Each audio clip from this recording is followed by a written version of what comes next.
I can't see. I sent a 4-second audio and I wasn't wanting to send it. It says sending.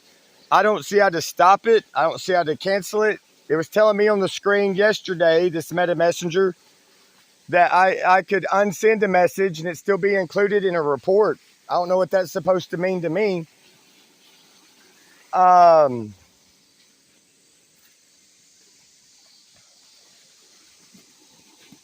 You said it wasn't me, it was Kevin. You were in Laura's driveway. You asked Kevin to blow in it for you so your truck would start.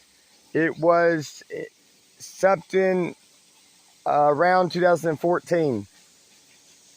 I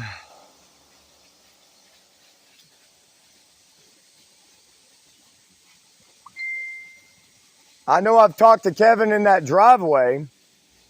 I don't know why would it want anybody to do that. Doesn't make sense to me. I actually had the interlock taken out close to fall of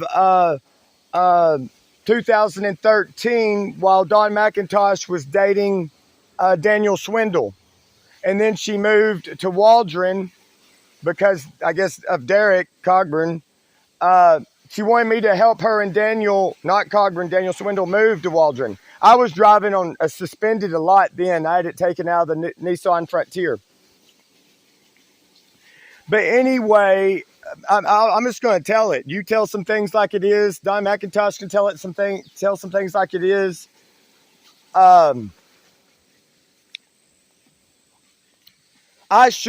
memory's not perfect. Nobody on earth has a perfect memory. I should be able to remember any and every time somebody's blew in an interlock with me. I got Larissa to do it one time with Dawn McIntosh's permission. That was summer 2013. But Larissa didn't ride with me. She never, no.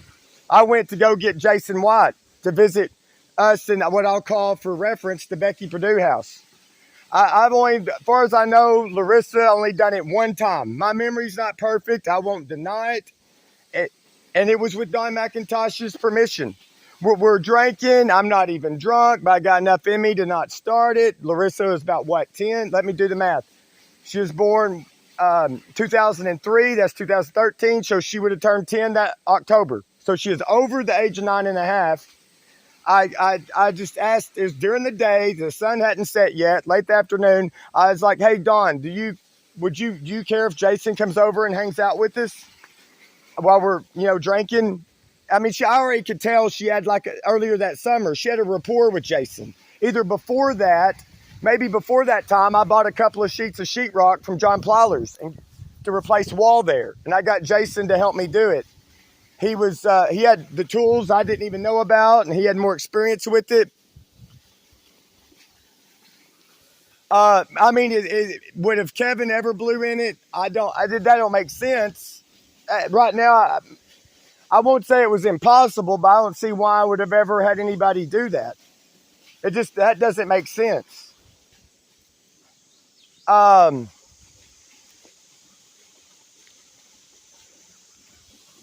Truth be told, me to just tell it like it is, Dawn McIntosh spent the night here with me where I lived with my grandmother Gladys Scribbling on the night of July the 3rd. The next day is July the 4th. She doesn't even have her kids back full time yet. Larissa Cogburn, Brianna Cogburn. I'm feeling rather stressed out about something. I indicate with her, I don't think the relationship is going to work. Truth. I'm not trying to hurt feelings. I mean, kind of got into it fast, so on and so forth. I already had the interlock in the 2010 Nissan Frontier. Well, anyway, later that day, her and Ashley Scott pick up Jonathan Cogburn. Ashley Scott on Palmer Road. You should be really familiar with Palmer Road, and if you're going to go to the Big Rock and all that. And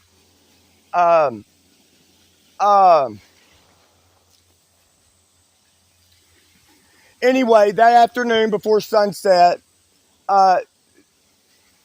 Debbie Davis is in my mom's living room with Victor Smith. John Davis might have been there too. I get the incoming call.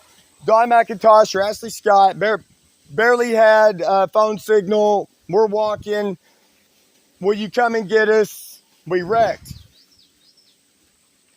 My pickup was parked at the river here. That might have been where I got the call. I think I purposely was going to drink out, sip on beer in the evening. I'm down depressed. Her and I just parted ways that mid-morning. We just parted ways. If memory serves me right, this was July the 4th, 2013.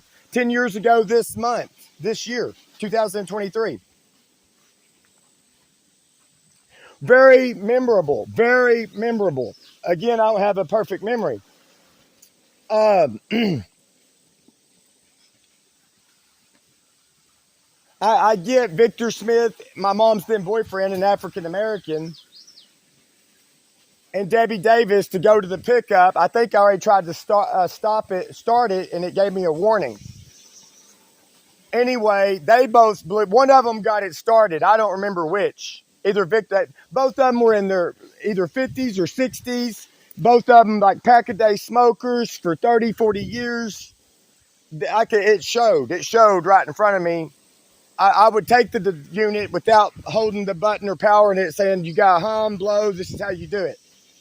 One of them got it going. I can't remember which.